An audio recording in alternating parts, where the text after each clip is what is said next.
Bonjour, j'espère que vous allez bien. Bienvenue dans un nouvel épisode du podcast J'aime trop ton signe. Je suis trop contente comme d'habitude de vous retrouver. Et cette fois-ci, c'est vraiment moi, c'est Amina, c'est pas Jennifer. On a trouvé ça très drôle de vous faire un peu la blague. Et je suis d'ailleurs très curieuse de savoir si vous aviez capté tout de suite que c'était pas moi ou pas du tout. Enfin bref, aujourd'hui je vous mets la suite de l'analyse de mon thème astral par les anciennes élèves du mentoring astro-intensif qui sont aujourd'hui astrologues professionnels. Il y en a beaucoup qui se sont déjà lancés et qui donnent très régulièrement des lectures de thèmes. Et du coup j'ai eu cette idée de les inviter, voilà, et de leur lancer un petit défi qui était de venir sur le podcast pour m'analyser mon thème astral, et elles ont fait un job de dingue. Vraiment, enfin je pense que si tu as entendu la première partie la semaine dernière, tu as capté que vraiment il y avait du niveau et je me suis sentie très vulnérable, un petit peu toute nue pour tout te dire. C'est vrai que c'est un épisode où je me livre beaucoup. Voilà, c'est quand même très perso parce que l'analyse d'un thème astral, ça reste extrêmement personnel. Voilà, et il y a beaucoup de belles choses qui se sont dites. On a aussi parlé, évidemment, des parts sombres. On a aussi parlé, évidemment, des blessures, donc je te laisserai aller écouter ça. Cette semaine, on continue, et crois-moi, il y a encore énormément de belles choses à dire pour cet épisode. Et oui, je l'ai coupé en deux parce que sinon, ça allait officiellement être le podcast le plus long de toute l'histoire du podcast. Enfin non, je suis même pas sûre, j'exagère évidemment, comme toujours. Mais ça allait être trop long, donc voilà. Déjà, le premier épisode, il me semble qu'il fait plus d'1h30, et celui-ci, il va faire presque 1 heure quand même, donc voilà. J'espère sincèrement que ça te plaît. N'hésite pas à me faire tes retours sur Instagram, et n'hésite pas évidemment à aller suivre ces merveilleuses personnes sur Instagram, à leur faire tes retours, à leur envoyer un DM, à interagir avec leur contenu. Elles font vraiment un travail de dingue. Je suis trop contente vraiment de les voir se lancer. C'est courageux parce que je l'ai mentionné dans un réel la semaine dernière. Moi, avant de me lancer, j'avais terriblement peur. Et donc de les voir se lancer avec tellement de joie, tellement de passion, tu sens vraiment qu'elles sont passionnées. C'est tellement beau à voir. Enfin, j'adore. Vraiment, je suis trop fière d'elle. Et si toi qui m'écoutes, tu as envie de faire partie de l'aventure du mentoring astro-intensif, eh bien, je te mettrai toutes les infos dans les notes du podcast. Le mentoring astro-intensif, c'est un accompagnement pour devenir astrologue professionnel. Je dis bien accompagnement parce que oui, il y a un suivi personnalisé, il y a des vidéos théoriques évidemment à visionner. Enfin bref, c'est un accompagnement où je te transmets tout ce que tu as besoin de savoir pour apprendre à lire un thème astral. Voilà. Donc c'est plutôt une formation qui est réservée aux personnes qui ont envie de se professionnaliser, donc soit de devenir astrologue, soit des personnes qui sont coachs ou thérapeutes et qui ont envie justement d'inclure l'astrologie à leur pratique. J'ai aussi eu pas mal de personnes qui ont suivi la formation juste pour elles, pour leur propre connaissance de l'astrologie. Donc voilà, si tu as la moindre question, n'hésite pas à m'envoyer un DM sur Instagram si tu as des questions sur l'accompagnement. On réouvre les inscriptions au mois de juin. Voilà, donc ne rate pas ça parce que généralement les places partent assez vite. Évidemment, il y a un nombre de places limité vu qu'il s'agit d'un accompagnement. Enfin bref, je te laisse écouter tout de suite la suite de l'analyse de mon thème astral. Ok, bon, bah écoutez, ça se passe très bien là. Et c'est moi qui vais prendre la suite. Je vais essayer de détendre un peu l'atmosphère après Jennifer en parlant de ton bébé. Enfin, quelque chose en lien avec ton bébé parce qu'on va se concentrer sur toute ta carrière, enfin, tout le côté professionnel chez toi qui est quand même quelque chose de très important dans ton thème. Euh, Parce que donc du coup, dans ton milieu du ciel, donc la maison 10, qui est la maison qui représente la vocation et donc la carrière professionnelle, tu as 3 planètes, tu as Uranus, Neptune et Saturne, avec Uranus conjoint à ton milieu du ciel, comme on n'arrête pas de le dire depuis le début. Donc, c'est une maison qui est très importante chez toi et qui a une très forte énergie. Donc, du coup, je vais commencer par analyser cette maison. Donc, du coup, cette maison, elle se trouve en bélier. Ce qui montre chez toi une personne très ambitieuse, qui prend le temps de mener son petit chemin et de travailler dur pour réaliser tous tes rêves et tes projets. Tu es une personne qui est sérieuse, rigoureuse et tu es prête à beaucoup de sacrifices pour atteindre tes objectifs et pour réussir. Tu vas chercher à avoir une maîtrise aussi sur toi, sur les événements et sur les autres pour atteindre tes buts. Enfin, tu cherches vraiment à tout maîtriser. Mais du coup, en parallèle, tu te mets aussi énormément de pression parce que pour toi, il faut vraiment que tu aies une grande carrière, une carrière épanouissante. Et c'est quelque chose qui est très important pour toi. Donc, tu vas vraiment te mettre cette pression-là. Après, c'est aussi un placement qui montre que tu es vraiment faite aussi pour diriger, voilà, pour créer ton entreprise. Après, on le verra un peu plus par la suite par rapport à d'autres placements. Et donc, ce qui est très fort, c'est que ton maître du milieu du ciel, qui est donc Saturne, est également dans la maison 10 et en Capricorne aussi. Donc, une énergie très, très, très, très, très forte en Capricorne. Donc, tout ce que je viens de dire est d'autant plus décuplé et vrai avec ton maître du milieu du ciel placé ici. Ça va montrer vraiment que tu es une personne qui voilà, va construire son entreprise et c'est quelque chose qui va être important pour toi. Tu as besoin de créer et de créer quelque chose aussi qui va marquer dans le temps et qui va, voilà, qu'on se rappelle de toi par rapport à ce que tu as créé. Et que tu sais que ça peut aussi prendre du temps de créer quelque chose qui marche. Et donc, voilà. Après, il faut, voilà, c'est aussi un placement qui montre que ça a une grande importance chez toi, la carrière. Et il faut aussi que tu t'en détaches et que tu n'oublies pas les autres aspects de la vie, même si c'est sûr que c'est très important et très bien. Voilà, faut pas oublier ça. Donc, je ne sais pas si tu veux réagir à ça ou si je passe direct à Uranus, qui est très fort. Donc, Je valide à 2 millions de pourcents. Il y a pas un moment où je pense pas à ma carrière. C'est tout le temps, en fait. J'ai jamais le cerveau en off par rapport à ça. J'y pense tout le temps, tout le temps. En fait, c'est comme quand tu as un enfant. Tu penses tout le temps à ton enfant, à ce dont il a besoin, à comment le nourrir, à comment le faire en sorte qu'il se sente protégé, qu'il grandisse bien. Bah, en fait, moi, je pense littéralement tout le temps à ma carrière. Voilà. Sous la douche, avant de dormir, en me réveillant, en vacances, en week-end, tout le temps, tout le temps. Donc oui, je valide à 2 millions de pourcents. Et le fait de se mettre la pression, oui, c'est sûr. c'est pour ça que tu disais que tout à l'heure que tu avais déjà un bébé. Et voilà. Donc, du coup, Uranus est conjoint à ton milieu du ciel. Donc, c'est vraiment Uranus va vraiment apporter une énergie extrêmement forte à ton milieu du ciel, à ta vocation, à ta carrière, parce qu'elle est vraiment conjointe à l'angle. Donc, Uranus, en quelque sorte, ça représente déjà les réseaux sociaux, mais c'est aussi la planète de l'astrologie. Mm. Que ça avait clairement sens sur la création de ton entreprise avec Saturne. C'est que tu t'es fait connaître grâce aux réseaux sociaux, tu utilises donc, les réseaux sociaux, tu fais des podcasts, et puis tout ça en lien avec l'astrologie. Donc, il n'y a pas plus littéral que, que ce placement. Donc voilà, ça va vraiment apporter une énergie. Donc, il apporte vraiment toute cette énergie-là. Après, du coup, il y a également, je reviendrai dessus, mais en fait, il y a également Neptune qui va, lui, apporter vraiment le côté spirituel en plus de ça. Et nous, en fait, en ayant voilà, fait cette formation avec toi, on sait très bien comment tu es, comment tu travailles et que la part de spirituel dans tout ce que tu entreprends est vraiment très forte. Parce que, par exemple, avant d'entamer une analyse ou même une activité, quand tu faisais avec nous les formations, tu fais toujours des petits rituels. Tu vas être tout ce qui est karmique, etc. C'est quelque chose qui t'intéresse énormément, qui te parle beaucoup. Donc, on sait que cette partie-là spirituelle est très importante pour toi et que tu l'utilises beaucoup dans ta carrière. Euh, donc voilà pour ce petit point et sur les thèmes que va apporter les planètes sur ce que tu as entrepris.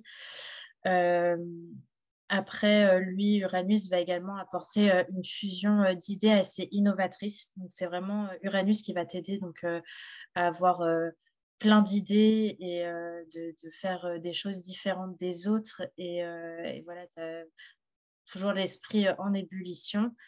Et en fait, le fait que Neptune soit ici, je me suis demandé si des fois, tu n'avais pas aussi des idées qui pouvaient apparaître dans tes rêves ou la nuit, si tu n'es pas toujours en train de penser à ça et que des fois, tu te dis le lendemain en te réveillant, c'était une excellente idée, ça. Donc voilà. Complètement. Oui, oui, Euh, complètement. Donc, du coup, Neptune va également, après, pour sa part, t'apporter énormément d'intuition concernant ta carrière et comment atteindre tes objectifs. Tu es très intuitive par rapport à tout ça. Pour revenir du coup à la conjonction de Uranus au milieu du ciel, on voit que tu peux également vouloir donc te mettre à ton propre compte. Tu peux aussi changer de carrière assez rapidement et brusquement. Tu peux avoir un côté très instable au niveau de ta carrière. Après, ça peut être aussi même, je sais pas, peut-être des changements de voie dans ton entreprise, par exemple. Je parle d'entreprise pour que ce soit large, mais par rapport à ton compte, j'aime trop ton signe. Et par exemple, être parti de base sur une voie où, je sais pas, j'invente, tu me diras, ça peut être ça, mais au début, tu étais vraiment que sur Insta. Puis d'un coup, tu prends une voie et tu dis, ouais, non, les podcasts. Et puis après, ah, bah non, je vais être formatrice. Tu vois, ce truc un peu de changement et toujours, voilà, faire de nouvelles choses. Et en fait, comme tu le disais tout à l'heure, et ça m'a vraiment fait rire parce que je savais que j'allais t'en parler après, tu disais que tu te lassais très vite des choses. Et en fait, pour moi, il y a aussi beaucoup de liens avec Uranus qui est conjoint à ton milieu du ciel. Et comme en plus ta carrière a une place importante dans ta vie, je pense que Uranus aussi te fait ce truc de bah, tu te lasses et dès que c'est bon, tu as accompli ton objectif, tu vas vite te lasser et vouloir en faire un autre. Parce que bah, tu as besoin toujours un peu de ce renouveau et de rebondissement. Et donc voilà. Après, Uranus apporte également les bonnes surprises dans les carrières. Tu peux, voilà, plein de choses qui peuvent arriver d'inattendues. Donc voilà. Je ne sais pas si ça t'a parlé, en tout cas pour ce que je viens de dire. Énormément. Et tu sais, en fait, je viens de poster un réel où je parle de mon retour de Saturne, où je dis que j'avais peur de me lancer. J'avais peur de me lancer officiellement dans l'astrologie. J'avais peur, en fait, parce que pour moi, le fait de se lancer sur les réseaux sociaux, ça voulait dire que c'était officiel. C'est-à-dire qu'avant, ma pratique d'astrologie, c'était dans mon coin. J'en parlais à mes amis, j'en parlais aux personnes que je rencontrais, mais c'était pas dans le monde, tu vois. Et à partir du moment où je me suis lancée, pour moi, c'était officiel. Et j'avais peur parce que, justement, je suis quelqu'un qui me lasse extrêmement vite. Et je me suis toujours dit, et si cette passion pour l'astrologie, je m'en lasse aussi. Et si, parce que je me suis passionnée de plein de choses dans ma vie, tu vois. Et je me suis dit, et si je m'en lasse et que je me suis lancée et qu'après j'en ai marre, qu'est-ce que je fais? Enfin, c'est aussi pour ça que j'avais peur de me lancer. Donc là, pour l'instant, tout va bien. Je m'en suis pas lassée. Mais tu sais, c'est extrêmement juste tout ce que tu m'as dit. Et en fait, j'ai lâché prise sur le fait que si un jour je m'en lasse, je me forcerai pas. Parce que je sais que c'est là dans mon thème et que avant de devenir astrologue, je changeais de carrière chaque année. Chaque année, une fois par an, je changeais de carrière. J'ai travaillé dans une agence de communication dans le luxe. Ensuite, j'ai travaillé dans la mode. Ensuite, enfin, j'ai fait tout ce qui était possible, je l'ai fait. Et là, c'est la première fois que ça dure aussi longtemps. Donc, pour l'instant, je me sens très heureuse, bien, toujours aussi passionnée. Donc, tout va bien. J'ai aussi terminé mon retour de Saturne. Je pense que ça aide. Ouais. mais oui, se lasser très rapidement et changer de carrière, oui, complètement. Et puis, en plus de ça, Neptune apporte beaucoup de flou.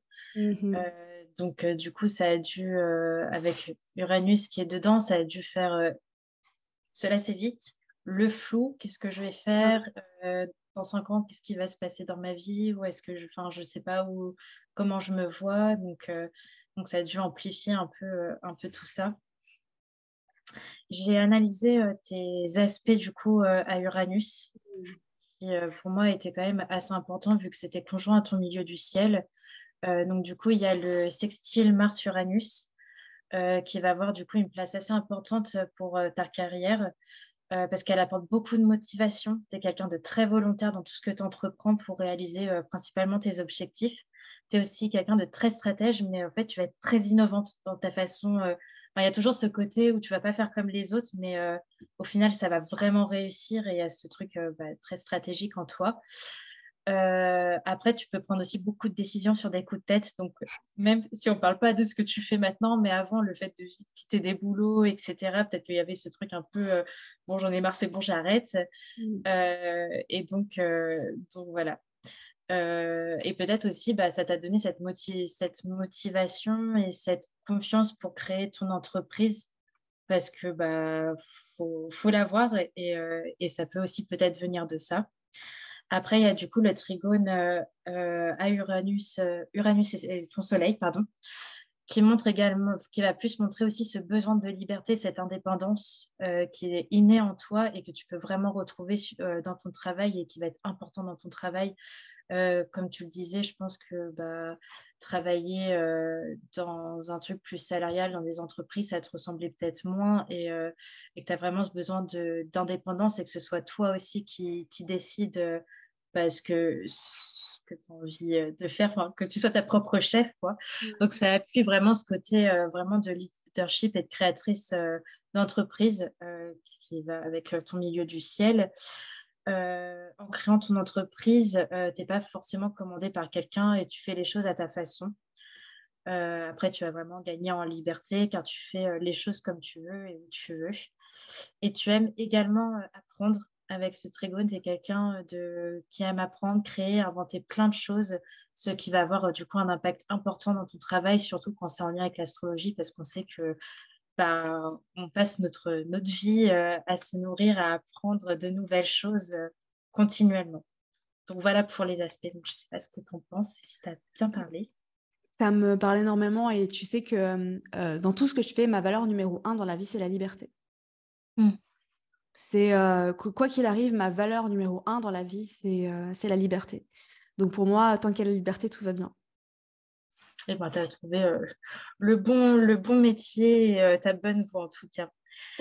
Ensuite, du coup, au niveau de Uranus et Neptune, elles sont toutes les deux en rétrograde. Et du coup, il y a donc dans un livre que tu nous avais conseillé, elle a mis un petit truc sur les rétrogrades des planètes. Et du coup, je voulais voir avec toi si ça te parlait. Donc, la rétrograde de Uranus dans ton thème natal montre que tu as vraiment besoin de revendiquer de ton individualité. Le fait que tu es unique, mais malheureusement, en fait, tu as eu l'impression d'avoir un environnement peu propice à l'entendre et à laisser la place justement à toute cette liberté. Et du coup, ça a pu t'amener à vraiment te rebeller complètement.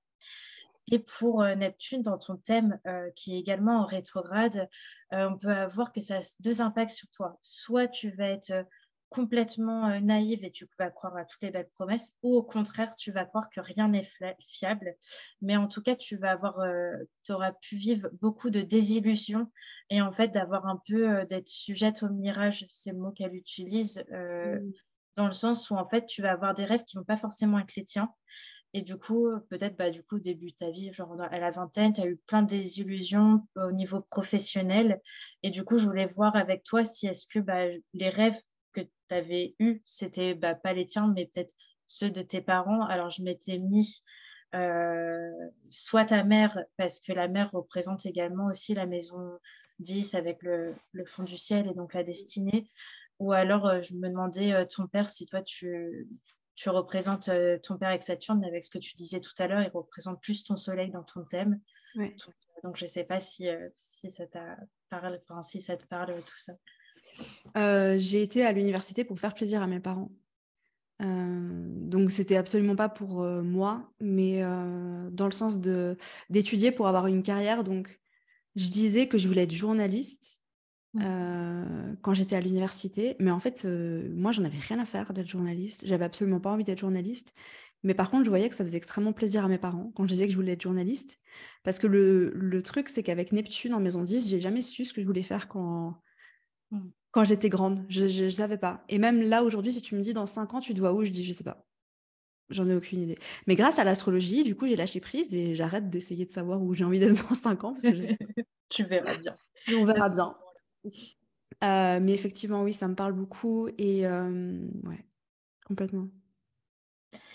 J'ai ensuite analysé également ta maison 6 qui va vraiment représenter ton quotidien et toutes les tâches du quotidien que tu fais en lien avec ton travail. Ta maison 6 est en Lion. Ce qui fait que tu as toujours besoin aussi d'être reconnu et qu'on valide tout ce que tu fais. Que tu brilles par tes tâches du quotidien. Tu as besoin d'être vu, d'être entendu. et ce que les autres vont penser de toi, ça va être très important. Mhm. Tu vas également être quelqu'un de très chaleureuse et les personnes avec qui tu travailles vont, bah, je pense pour la grande majorité d'entre eux, vraiment t'apprécier. Tu es quelqu'un qui aime aussi beaucoup rigoler et voilà, passer un bon moment pendant, quand tu travailles. Tu as besoin aussi d'un travail qui est très inspirant et d'être passionné par ce que tu fais, sinon tu vas vraiment pas être emballé. Et tu es quelqu'un de très créative et tu vas avoir besoin d'utiliser cette créativité au quotidien.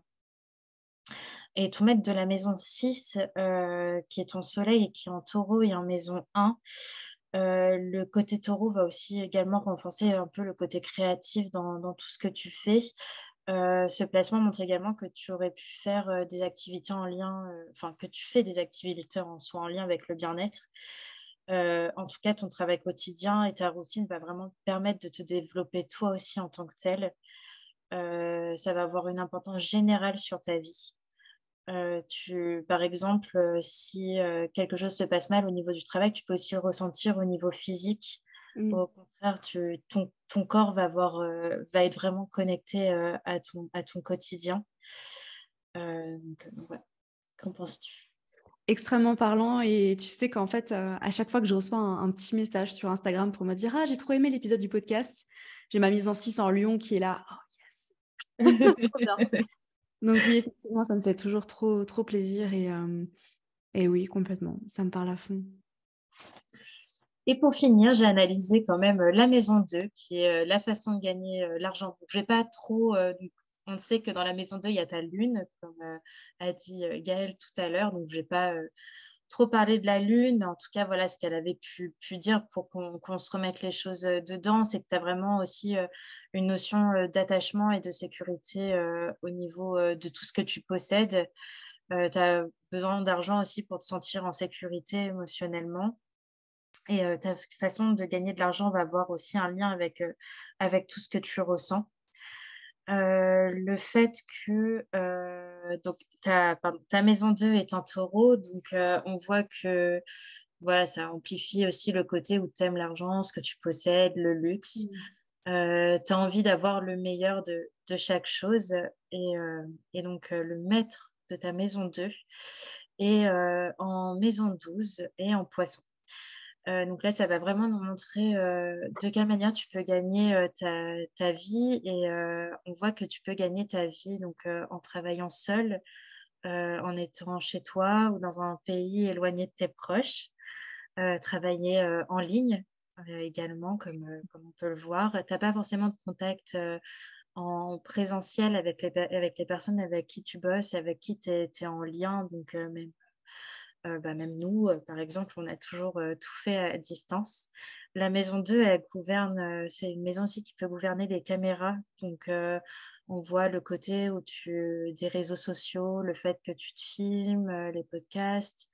Et après, il y a tout le côté spirituel aussi qui va être en lien avec ta façon de gagner de l'argent et le fait aussi, toi, de te sentir bien dans ce que tu fais. Ça revient assez régulièrement. Donc, après, tu peux aussi gagner ta vie grâce à la thérapie, le développement personnel, etc. Donc voilà.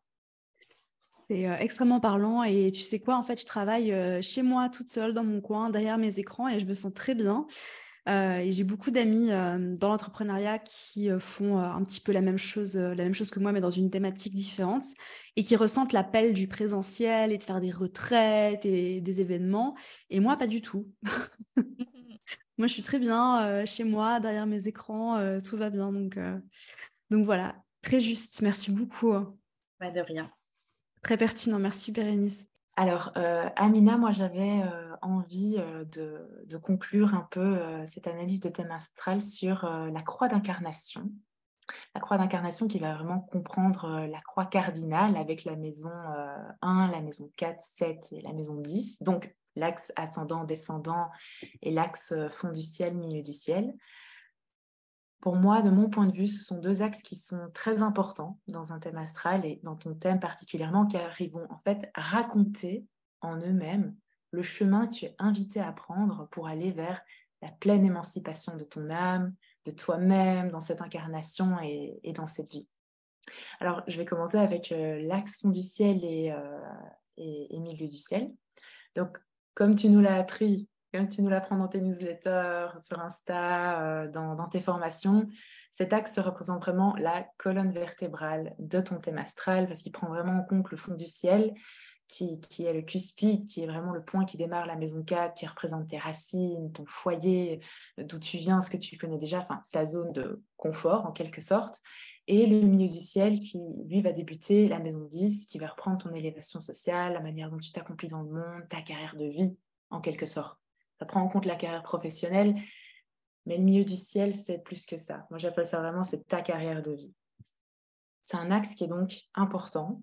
Et l'objectif de cet axe, c'est vraiment de t'amener vers une expansion verticale en prenant en compte la zone d'où tu viens, la zone que tu connais, ton fond du ciel. Et le travail sur cet axe, il est un peu lié à une métaphore que j'avais adoré entendre dans le mentoring, qui était une métaphore que tu avais donnée, qui était celle de l'arbre, où tu parlais de l'idée de l'importance de la solidité des racines pour permettre justement à faire le travail à la source pour permettre, on va dire, une plus grande solidité pour que le tronc grandisse et que les branches s'épanouissent. Et donc, pour parvenir à faire ce travail, il va donc être nécessaire ici de te pencher sur ton fond du ciel pour comprendre d'où tu viens. Et donc, toi, tu as le fond du ciel qui est en Cancer. Et la particularité de ce fond du ciel, qui a un placement assez remarquable, c'est la conjonction du fond du ciel à ton Chiron. Alors, Jennifer, elle en a parlé précédemment. Cette conjonction, elle vient vraiment mettre en avant une blessure qui peut être liée à l'amour inconditionnel, un sentiment de déconnexion à tes racines, à une blessure d'abandon que tu as pu connaître et une certaine culpabilité qui y était liée. Et vraiment, l'apprentissage à faire au point de vue de ses racines, c'est vraiment, comme elle l'a dit, d'apprendre à te materner et te connecter à ta maman intérieure, à tes besoins émotionnels, à parvenir à revenir vers toi-même, à te dire, voilà, je m'apporte l'amour inconditionnel que je mérite, je m'aime, je me protège et je m'accepte tel que je suis. Et l'idée de l'axe fond du ciel, milieu du ciel, c'est donc de parvenir à faire ce travail-là en premier pour accepter, pour intégrer pleinement cette part de toi, tes fondations, pour solidifier les bases en quelque sorte et te permettre de mieux t'émanciper, de bien développer, tu vois, comme on a dit, les belles branches de l'arbre pour t'accomplir socialement via ton milieu du ciel et faire rayonner ton magnifique soleil en taureau qui a été si bien décrit par Claire précédemment. Donc voilà, et d'ailleurs on va au milieu du ciel en Capricorne. Ce qui est assez remarquable, c'est avec cet autre placement angulaire, c'est l'Uranus qui est conjoint au milieu du ciel. Et ça, je sais que Bérénice en a parlé précédemment, que c'est vraiment mettre en avant ce besoin d'indépendance, ce besoin de liberté, de créer un projet par toi-même, voilà, comme elle a dit, hein, de te lancer complètement à ton compte, de besoin d'innover, de te renouveler constamment dans la vie, mais d'être aussi à l'écoute de toi, de changer de projet, d'idées selon tes envies. On parlait d'intuition précédemment, c'est vraiment lié à ça. Et puis la fameuse conjonction Neptune-Uranus en Capricorne qui est générationnelle, hein, qui là aussi vient révéler cette façon d'aborder la carrière de manière moderne avec voilà, les nouvelles façons de faire, comme on peut voir ici avec ta carrière astrologue. Enfin, je sais que je me répète un peu par rapport aux autres, mais voilà, ta carrière d'astrologue, ou comme a dit Claire, tout ton business est basé sur le digital, sur les réseaux sociaux, YouTube et ici le podcast. Et voilà. Et puis, comme a dit Bérénice, il y a aussi Saturne qui fait partie de la partie qui vient aussi t'aider à te cadrer, à te discipliner, à avancer dans tes projets et à tenir le cap pour justement te permettre de mieux t'émanciper.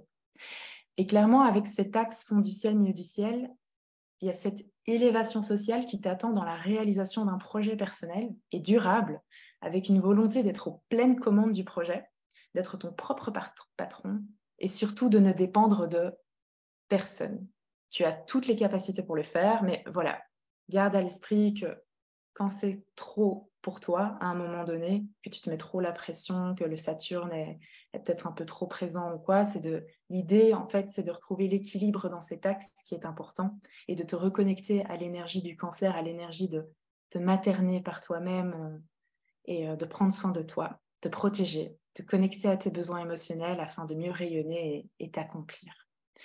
Voilà, je ne sais pas si tu as fait un travail ou si tu as envie de partager sur ce travail particulier ou cette quête d'équilibre sur cet axe.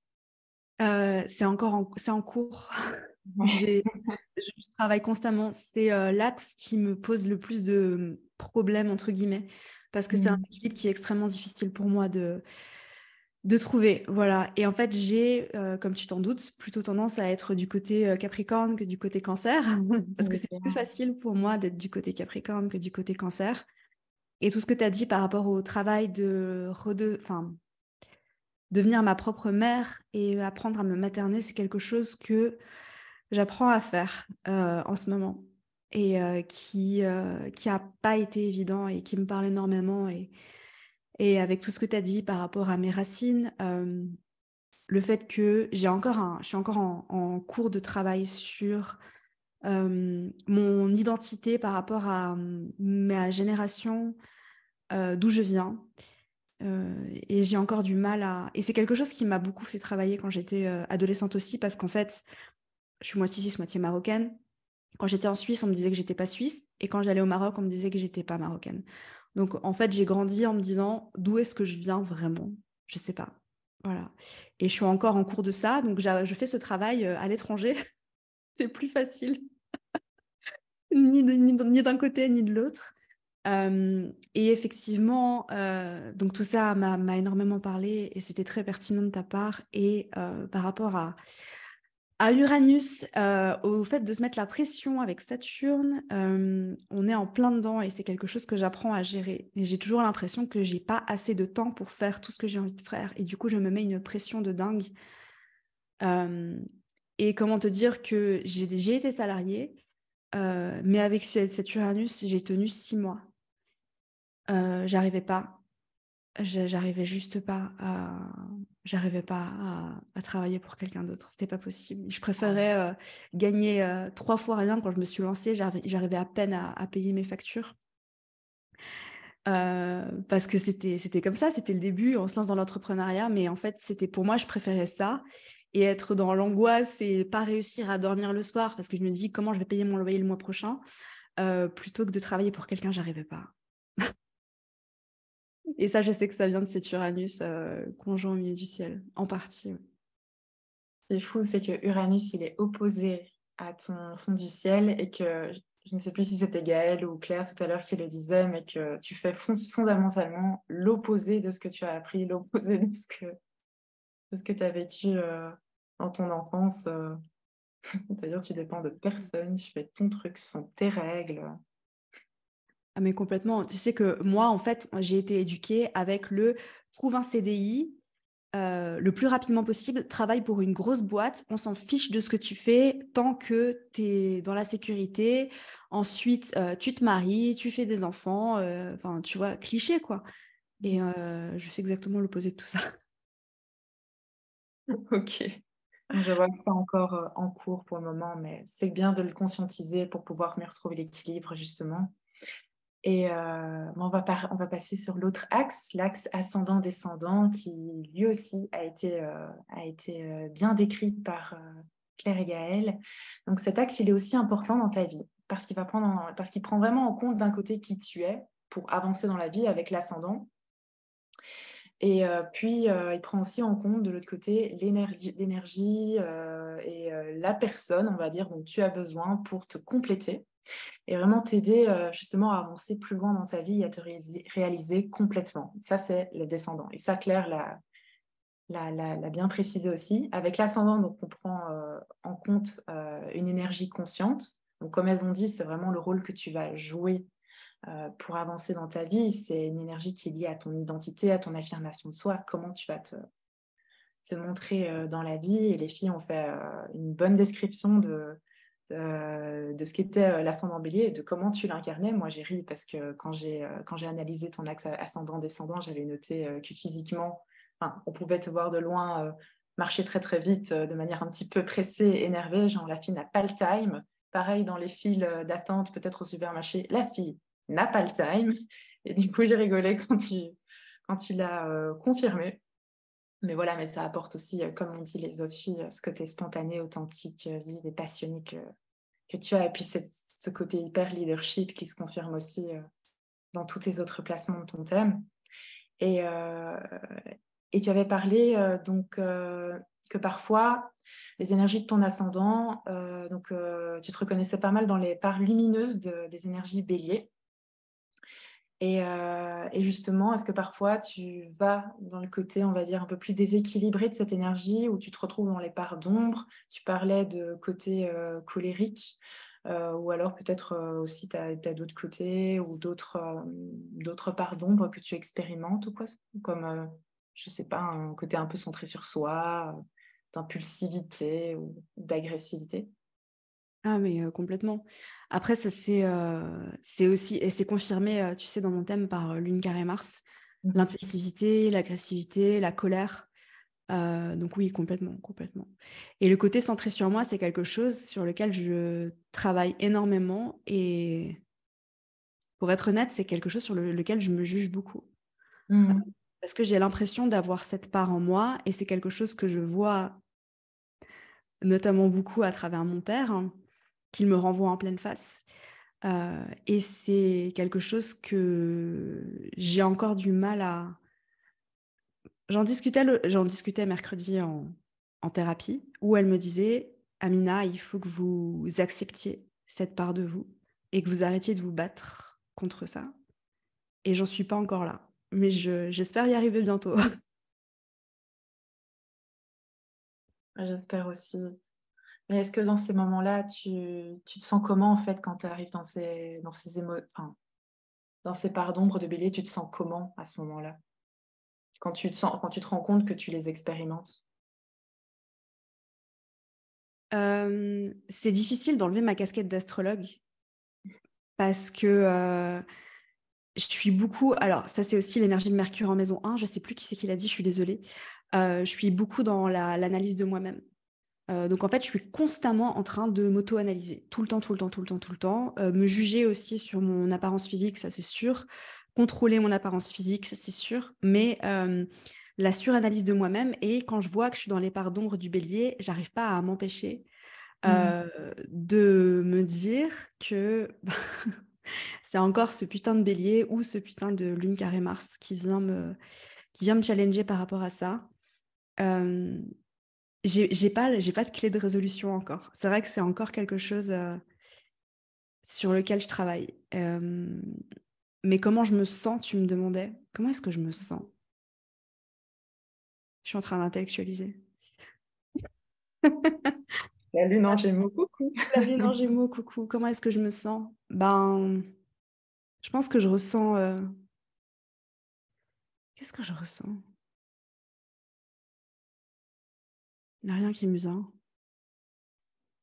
C'est pas grave, je vais juste savoir un petit peu parce que dans les thèmes que j'ai déjà un petit peu analysés de mon côté, j'avais remarqué que le déséquilibre pouvait parfois causer une certaine frustration de ne pas comprendre et juste de ne pas savoir en fait comment trouver un peu pas la porte de sortie, mais comment justement retrouver un peu un équilibre et on va dire repartir un petit peu dans l'autre sens, repartir vers les zones lumineuses.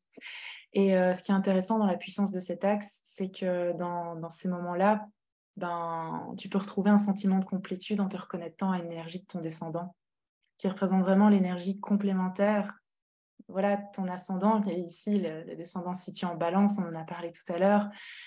Voilà, on peut dire que le descendant, c'est vraiment l'énergie que tu vas venir chercher pour rééquilibrer ces parts d'ombre et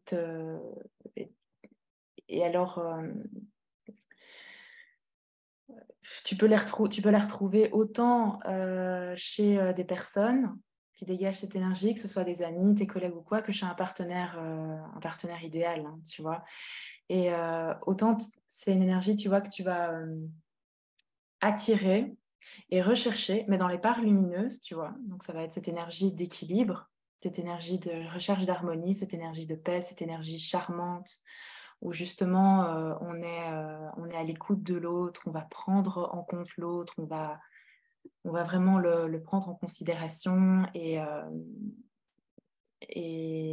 voilà, et c'est vraiment cette énergie-là qui qui peut potentiellement t'aider à retrouver cet équilibre-là. Et tant, à contrario, tu vois, tu as les énergies plus sombres de ton descendant Balance qui peuvent peut-être te rebuter ou voilà, qui vont peut-être moins te plaire, comme tout ce qui va être le côté dépendant ou le besoin d'aller chercher la vie auprès des autres, demander constamment la validation des autres pour être vu, pour faire des choix, ou justement l'incapacité de faire des choix.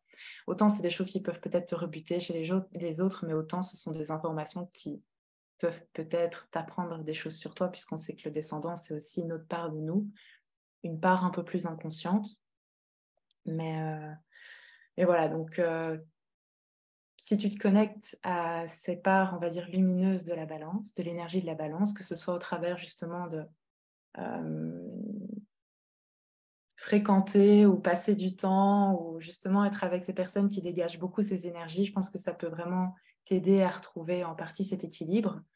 Alors, l'important aussi à savoir, c'est que c'est pas parce qu'on peut se dire ah mais chouette, donc du coup il suffit que je trouve des personnes qui sont balance et j'ai juste à m'entourer de balance. Alors oui, si ces énergies sont complètement inconnues à nous, mais je pense que je pense que tu connais un peu ces énergies-là. Je pense que l'important aussi pour trouver parfaitement l'équilibre, c'est parvenir après à les accepter et à les intégrer nous-mêmes pour justement venir s'équilibrer toute seule, quoi. Voilà. Et je ne sais pas comment tu te sens, toi, par rapport à ces énergies-là aujourd'hui, par rapport à des connaissances qui ont ces énergies balance, tant dans les parts d'ombre que de lumière.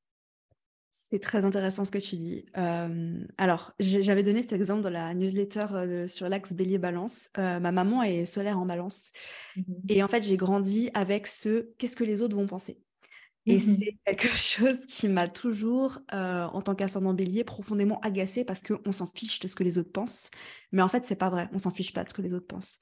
Et ça, encore une fois, c'est un mensonge que je me racontais à moi-même parce que je passais mon temps à dire j'en ai rien à faire de ce que les autres pensent. Et en fait, c'est pas vrai. C'est pas vrai parce qu'il y a une part de moi, et c'est mon descendant, qui s'en fait terriblement de l'apparence, de ce que les autres pensent, justement. Donc, à ce niveau-là, ça m'a fait énormément travailler. Après, là, pour tout te dire, je suis en couple avec un Vénus au descendant.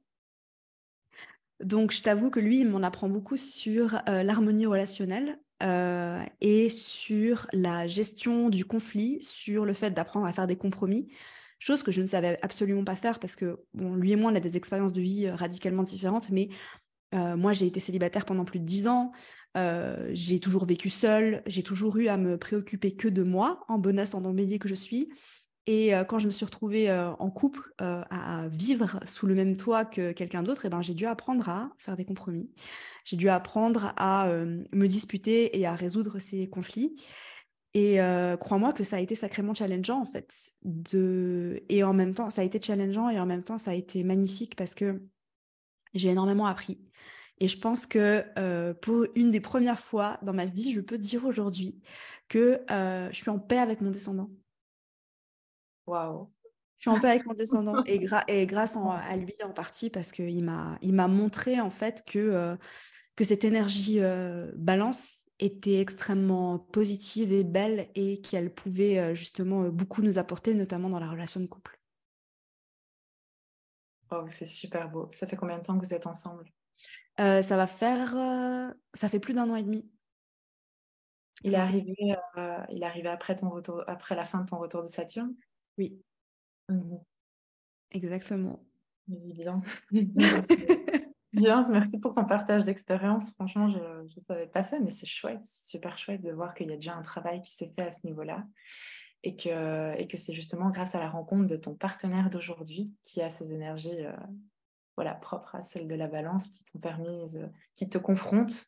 Donc, c'est pas très chouette aussi. Ça, c'est aussi un peu le job du descendant, hein. C'est que ça montre un peu un miroir. Tu parlais de miroir tout à l'heure avec ton papa, mais quelque part aussi, avec le descendant, ça vient aussi montrer un miroir qui révèle des choses inconscientes de nous. Et c'est beau de voir que tu as fait voilà, déjà un travail ou quoi. Et en fait, c'est ça, en fait, sur la chose sur laquelle j'avais envie de clôturer. C'était que pour cet axe aussi qui est plus horizontal que l'autre, fond du ciel, milieu du ciel, qui était plus vertical, celui-là il est plus horizontal. C'est autant l'autre c'était une expansion verticale, ici c'est une expansion plus horizontale, où c'est autant le travail sur soi, mais aussi le travail sur soi qu'on peut faire, sur son identité, mais à travers les autres, justement. Et de permettre justement de retrouver son équilibre et de se sentir, j'ai envie de dire, plus complet et de pouvoir par après s'élever de manière plus alignée d'un point de vue personnel et d'un point de vue social, en te permettant pleinement de te réaliser et de faire rayonner ton beau soleil. Donc voilà, c'est un peu le point que j'avais envie d'aborder aujourd'hui. Merci infiniment, Déborah. C'était extrêmement pertinent et grâce à cette analyse, j'arrive justement aussi à prendre du recul et à me dire que j'ai taffé et que ça paye. Donc ça fait plaisir. Merci beaucoup. Bon, bah, on termine. Eh bien, à nous deux. Alors, on va venir analyser plus en profondeur les placements de ton potentiel de sensibilité. La sensibilité, ça veut tout dire et rien dire à la fois selon le domaine auquel on va le raccrocher. Donc, du coup, pendant cette analyse, on va plutôt essayer de comprendre comment tu agis intérieurement face à des stimuli extérieurs. Comment tu vas réagir, ce qui va ressortir en fait. Ce qui est provoqué en toi, comment ça va ressortir.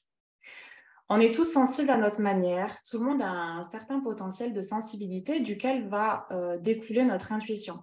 La différence, c'est que ces deux compétences ne vont pas forcément s'exprimer de la même façon chez tout le monde. Certaines personnes peuvent avoir l'impression de rien ressentir et du coup de ne pas être sensibles, d'autres d'avoir aucune intuition, seulement parce qu'elles n'arrivent pas forcément à identifier le canal par lequel ça se passe. Notre libre arbitre et les aléas de la vie nous ont peut-être aussi mené à faire taire ces compétences. Par exemple, si la sensibilité est trop présente, trop intense, que ça devient handicapant, on peut arriver à le mettre en mode off.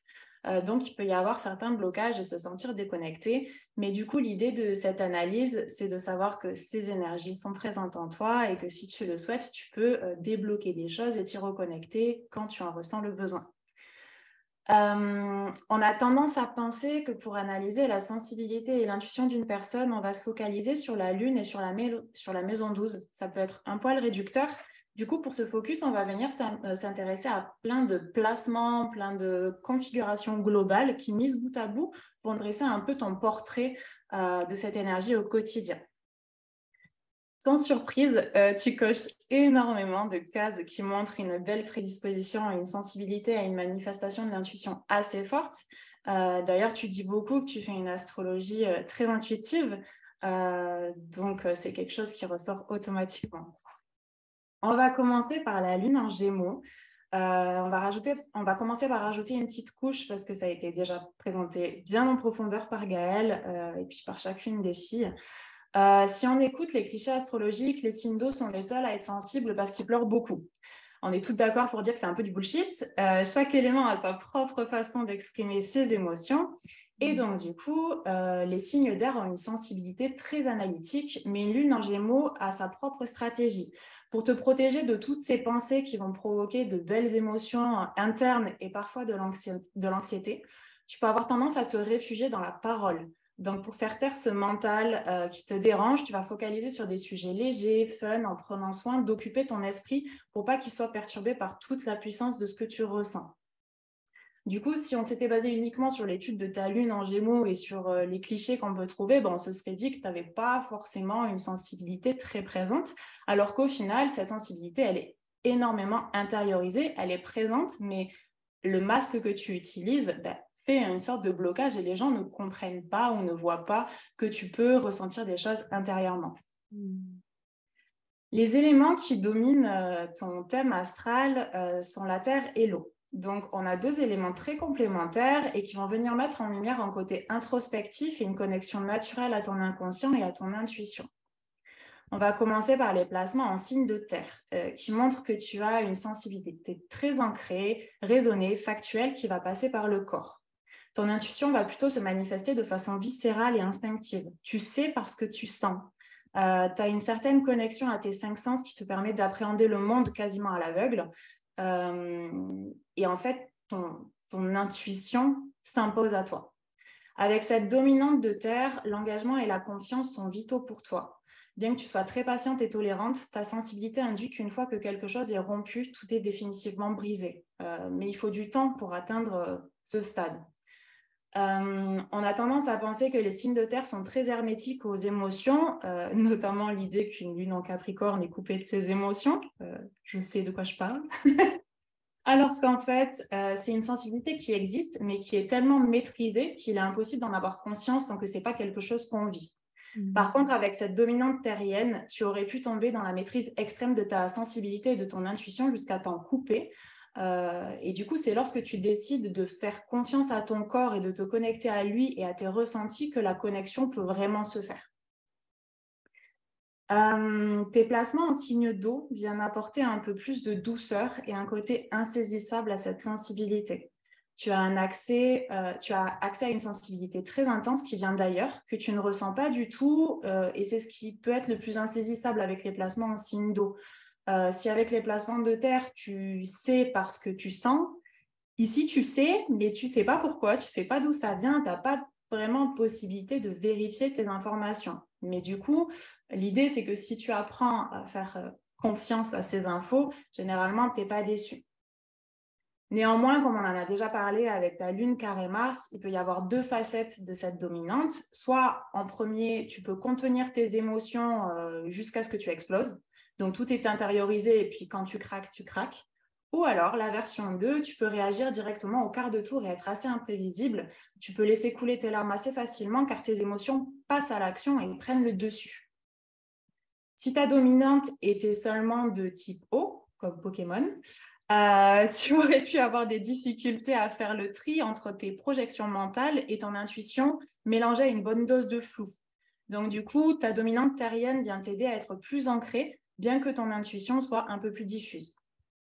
Ton intuition, elle va se manifester directement inconsciemment et en fait, c'est ton corps qui te sert de traducteur. Ton canal intuitif accède directement à ton inconscient et à tes pensées. Est-ce que tout ça, ça te parle jusque-là? Énormément.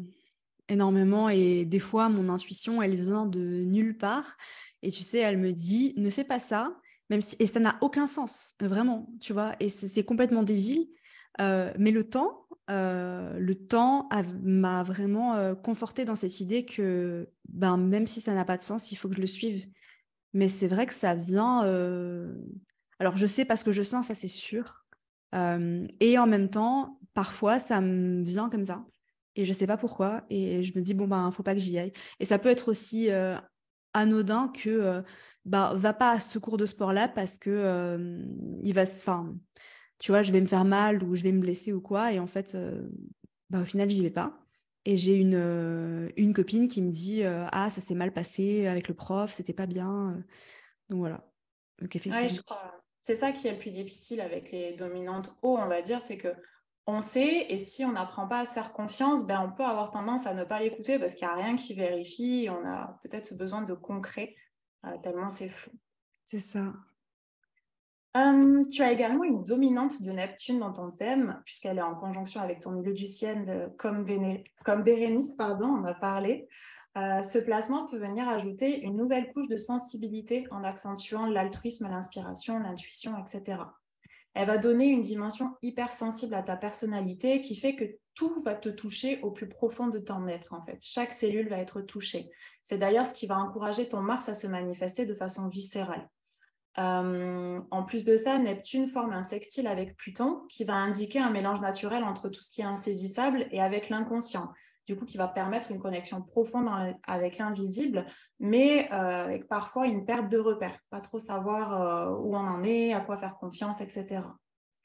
Il y a également une forte présence de Cérès dans ton thème qui, conjointe au fond du ciel en Cancer, va venir accentuer ce besoin de guérir tes racines, ta famille, toi-même, puis les autres. On retrouve vraiment la notion d'être touché par la douleur dont tu peux être témoin et d'avoir besoin de contribuer à une guérison. C'est vraiment une faculté d'empathie qui découle de ton hypersensibilité. Ouais. Ta maison 12 est occupée par deux planètes personnelles, donc Vénus et Mars. Du coup, tu peux ressentir une connexion innée et très forte avec l'autre, une certaine compassion et une empathie qui te fait ressentir leur souffrance que tu as envie de guérir car c'est une notion que tu as pu toi-même expérimenter. C'est-à-dire que tu ne vas pas forcément oser te mêler de la souffrance des autres. Ce qui va te faire t'en mêler, entre guillemets, c'est parce que tu as connu des moments plus sombres, parce que tu en as conscience, que tu t'en es relevé, que tu as travaillé, que tu as guéri, et que du coup, tu connais ce potentiel de guérison et que tu as envie de l'offrir à l'autre. pour terminer cette rapide lecture, il faut savoir que la polarité qui domine ton thème est féminine. Donc, on a une dominante de l'énergie yin. On en profite pour préciser qu'on a tous une manifestation des deux polarités dans notre thème et que ce n'est pas parce que tu es une femme que tu as cette dominante yin et féminine, mais que ça s'explique par tous les calculs de tous tes placements. Du coup, avec cette dominante, on retrouve naturellement une grande part de créativité, d'ouverture d'esprit et un certain attrait pour la spiritualité. Mais surtout, elle va te donner la faculté innée de te mettre automatiquement en position d'écoute, de réception, de retrait et d'observation. Il peut y avoir un besoin et une envie d'être un soutien pour l'autre qui t'a parfois tombé dans la dépendance de l'aide aux autres. C'est-à-dire que les aider te permet de trouver une sorte de sens à ta vie. Et du coup, si tu as personne à aider, tu te dis, mais à quoi je sers? Donc, voilà, le sens de ta vie découle un peu du besoin de la présence des autres. Cette sensibilité est déterminée à tout donner aux autres, quitte à ne pas respecter tes propres limites, ce qui peut t'amener à penser parfois que tu n'as pas de pouvoir sur les choses et que tu n'as pas de capacité de rebond puisque tu as mis toute ton énergie au service de l'autre. Donc, quand il est l'heure de t'occuper de toi pour te ressourcer, en fait, tu n'arrives pas à passer à l'action parce que tu as déjà tout donné. Du coup, on a découvert que tu es une personne extrêmement sensible, mais d'une sensibilité plutôt intériorisée, dont les moyens de protection peuvent être la fuite, en partant dans des rêveries grâce à Neptune, ou en attirant l'attention sur des sujets plus légers. Néanmoins, tu peux naturellement exprimer tes émotions lorsqu'elles deviennent trop intenses pour toi et que tu n'arrives plus à les contenir. Ta connexion à ton intuition est très forte et bien qu'elle passe par ton inconscient et que tu as tendance à savoir les choses avant même de les savoir, c'est avant tout à travers ton corps que tu vas avoir tendance à les ressentir. Si avec la dominante eau, on peut avoir tendance à ne pas réussir à se faire confiance tellement l'intervention de l'intuition est vague, tu as la chance d'avoir cette dominante terrienne qui te permet d'avoir une sorte de validation de ce qui se présente à toi. Jennifer a parlé plus profondément de ta lune noire en Scorpion, mais avec ce placement, il peut aussi y avoir une notion d'attraction-répulsion de tout ce qui est lié à l'invisible et qui a pu créer certains blocages. Il y a ce besoin viscéral d'une sensibilité presque empathique qui te permet de sentir ce que ressentent les autres, ce qui installe un besoin de te mettre à leur service, de les aider à guérir, car tu connais l'impact de la douleur et les traces qu'elle peut laisser. Je pense que c'est une notion que tu connais, mais que je vais quand même souligner parce qu'elle dépend de ton potentiel de sensibilité. Mais voilà, aider les autres, c'est bien, mais si tu n'es pas en capacité de le faire correctement, tu peux avoir toutes les bonnes intentions du monde, ça ne se déroulera pas forcément comme prévu, ou alors ça peut t'amener à un épuisement intense. Complètement. Merci beaucoup. C'était hyper pertinent parce que tu sais que jusqu'à ce que je fasse mon premier soin énergétique et que la nana me dise Madame, il va falloir arrêter de tout prendre parce que là, en fait, vous allez tomber en dépression si vous continuez de tout accumuler comme ça. Et c'est à partir de ce moment-là, en fait, où j'ai appris à mettre des barrières. Mais c'est vrai qu'avant, le syndrome du sauveur-sauvé, c'était... j'ai besoin d'aider, j'ai besoin de sauver. Si tu pleures, je dois pleurer. J'étais incapable en fait de mettre des limites là-dessus. Et là aujourd'hui, ça va beaucoup mieux. Mais c'est vrai que par rapport aux personnes qui me sont très proches, quand je les vois en détresse, ça reste difficile de pas intervenir et de pas mettre ma cape de Superman pour aller aider tout le monde. Donc effectivement. Et puis ça peut être beaucoup lié à la dominante de Cérès aussi, qui, comme on l'a souligné, peut être attribuée à la Vierge, et du coup ce besoin de vraiment venir en aide avec quelque chose de concret, alors même que des fois on t'a pas forcément demandé ton avis, mais voilà, tu sais tellement, tu as l'impression de savoir ce qui pourrait aider les autres et tu as envie d'intervenir, surtout quand c'est des proches, et parfois c'est dur de rester en retrait et de se dire, bon ok, c'est leur chemin, je suis là s'ils ont besoin, ils le savent, mais prendre du recul peut être une chose assez compliquée. Effectivement. Incroyable. Merci beaucoup. Avec plaisir. C'était super profond, à l'image de ta personnalité. Merci. J'adore. C'était super intense, les filles. Vraiment très intense et très profond. On va conclure. Je vous remercie encore d'être venu ici, d'avoir accepté l'invitation. Je vous remercie pour toutes vos analyses qui étaient super pertinentes, pour le travail que vous avez fait derrière. Et je pense que vous avez vraiment donné envie. Vous êtes d'ailleurs toutes en train de vous saucer. Je veux te prendre une lecture, je veux te prendre une lecture, je veux te prendre une lecture. Donc, si vous qui nous écoutez, vous avez envie de vous faire lire votre thème astral, et ben, vous savez où aller. Directement dans les notes du podcast, et vous aurez les liens et les comptes Instagram de toutes ces merveilleuses personnes qui étaient là aujourd'hui. On a enlevé un filtre, j'ai l'impression quand même, aujourd'hui, et vous avez réussi à vraiment faire des analyses qui étaient très très belles. Donc bravo à vous, bravo pour votre travail, votre implication. C'était fun et profond comme on l'avait déterminé avant. Et puis voilà. Je sais pas comment, je suis nulle pour dire au revoir. Vraiment, pour les au revoir, terminer les choses, conclure, je suis nulle. Diane peut faire la conclusion, elle a fait l'intro. Ouais. Tu rigoles, moi à chaque fois que je commence à dire au revoir, je commence à pleurer. Alors pleurons tout ensemble. C'est bien si on le fait tout ensemble. En tout cas, merci Amina, merci à toi de nous avoir invités. Merci de nous avoir permis de travailler sur ton thème, parce que je sais que c'est quelque chose qui n'est pas facile pour toi. Donc, merci à toi, merci pour ta vulnérabilité, merci aussi de t'être livré à nous et aux auditeurs aussi. Voilà. Bah, merci d'être là. De toute façon, s'ils sont encore là, c'est que c'est des vrais.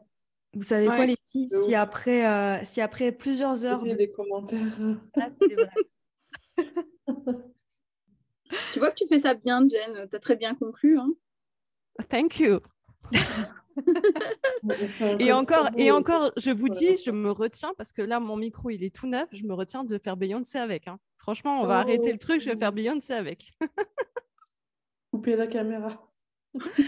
Couper le son surtout.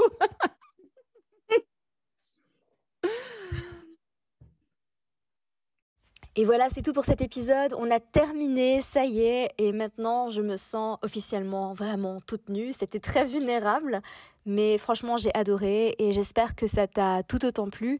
On a vraiment passé un super moment avec les anciennes élèves du mentoring astro-intensif. C'était génial et je pense qu'on a toutes vraiment kiffé participer à cet épisode. Donc voilà, j'espère que ça t'aura autant plu. J'espère que tu as senti la joie, l'amour qu'on partage toutes pour l'astrologie, la passion qui se dégage de tout ce qu'on fait en relation avec l'astrologie. Et n'hésite pas à me faire tes retours sur Instagram. N'hésite pas à noter le podcast aussi si tu veux m'aider et me soutenir. Sur Spotify, tu peux mettre une note et sur Apple Podcast, tu peux même mettre un commentaire. Ça m'aide énormément et ça aide le podcast à se faire référencer et à faire en sorte qu'il soit écouté par encore plus de monde. Moi, je te retrouve la semaine prochaine pour un nouvel épisode. Prends soin de toi et à très vite.